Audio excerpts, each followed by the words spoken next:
Hello new moms, welcome back to episode 3 of healthy breakfast and snack series. ఈ రోజు అయితే ఒక healthy వేలో స్నాక్ అయితే చూపించబోతున్నాను.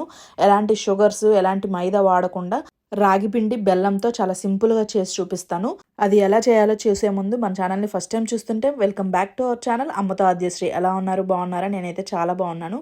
ఈ వీడియోస్ అన్నీ మీకు నచ్చితే నా ఛానల్ని అయితే సబ్స్క్రైబ్ చేసుకోండి, అలాగే లైక్ చేసి షేర్ చేయండి. చాలా మందికి యూజ్ అవుతుంది. సో ఇది ఎలా చేసేయాలో చూసేద్దాం ఇప్పుడు. సో ఫస్ట్ అయితే ఒక గిన్నెలోకి నేను 1/2 కప్పు దాకా పెరుగు తీసుకున్నాను, అలాగే ఒక 1/2 టీ స్పూన్ బేకింగ్ సోడా తీసుకున్నాను. ఇది మంచిగా కలిపేసుకొని ఒక 5 మినిట్స్ పక్కన పెట్టేసేయండి. పక్కన పెట్టేస్తే మనకి ఆ పెరుగు అనేది మంచిగా పులుస్తుంది అనమాట. మంచి లైట్గా ఫామ్ అవుతుంది అనమాట, కింద బబుల్స్ వచ్చేసి మీకు ఈజీగా అర్థమైపోతుంది. చూస్తే చాలా ప్లఫీగా ఉంది కదా ముందుకి ఇప్పటికి. సో ఇలా అవ్వాలన్నమాట మనం బేకింగ్ సోడా వేసిన తర్వాత. ఇప్పుడు దీంట్లోకి ఒక 1/2 కప్పు దాకా పాలు వేస్తున్నాను. ఇవి పచ్చి పాలైనా వేసుకోవచ్చు, కాచి చల్లార్చిన పాలైనా వేసుకోవచ్చు. తర్వాత ఒక 1/2 కప్పు దాకా బటర్ వేస్తున్నాను, కరిగించి బటర్ వేసుకున్నాను.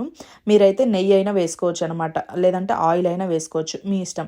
తర్వాత ఒక 1/2 కప్పు దాకా బెల్లం పొడి వేస్తున్నాను. మీ దగ్గర బెల్లం పొడి లేదు అంటే బెల్లం గడ్డ ఉంటుంది కదా, అది తురిమేసుకొని వేసుకోండి, పర్వాలేదు, అది కూడా మంచిగా వస్తుంది.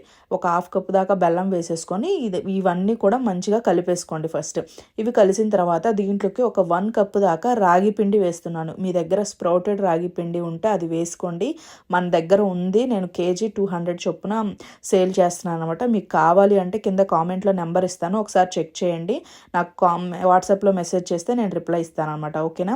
సో ఆ రాగి పిండి వేసుకున్న తర్వాత 1 స్పూన్ దాకా కోకో పౌడర్ వేస్తున్నాను. జస్ట్ 1 స్పూన్ వేసాను, అలాగే ఒక 1/2 టీ స్పూన్ దాకా బేకింగ్ పౌడర్ వేసాను. ఇవన్నీ కూడా మంచిగా కలిసేలాగా కలిపేసుకుంటే మనకి కేక్ బ్యాటర్ అయితే రెడీ అయిపోతుంది. చూసారా ఎంత సింపులో. జస్ట్ రెగ్యులర్గా మీరు నార్మల్గా ఒక 5 మినిట్స్ 10 మినిట్స్లో చేసేసుకోవచ్చు అనమాట ఈ కేకు. సో అంత సింపుల్. అదిగాక నేను ఇక్కడ మైక్రోవేవ్లో చూపిస్తున్నాను, ఇది ఇంకా 3 మినిట్స్లో అయిపోతుంది అనమాట బేకింగ్ ప్రాసెస్ కూడా. మీ దగ్గర మైక్రోవేవ్ లేదు అంటే ఇలా ఒక బాండి స్టవ్ మీద పెట్టుకొని పైన ఒక స్టాండ్ పెట్టుకొని ఒక 10 మినిట్స్ ప్రీహీట్ చేసుకొని, అది ప్రీహీట్ అయిన తర్వాత దాని మీద మీరు ఏ గిన్నెలో అయితే చేసుకోవాలనుకుంటున్నారో ఆ గిన్నెను పెట్టేసి మూత పెట్టి జస్ట్ ఒక 10 to 15 మినిట్స్ చూడండి.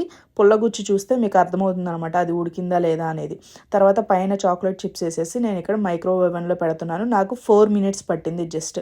మీ దగ్గర ఇట్లా ఓవెన్ ఉంటే మంచిగా 4 మినిట్స్లో కుక్ అయిపోతుంది కేకు. చూసారా ఎంత మంచిగా వచ్చిందో, చాలా ఈజీ. అసలు ఏ మాత్రం మీకు డౌట్ అవసరం లేదు.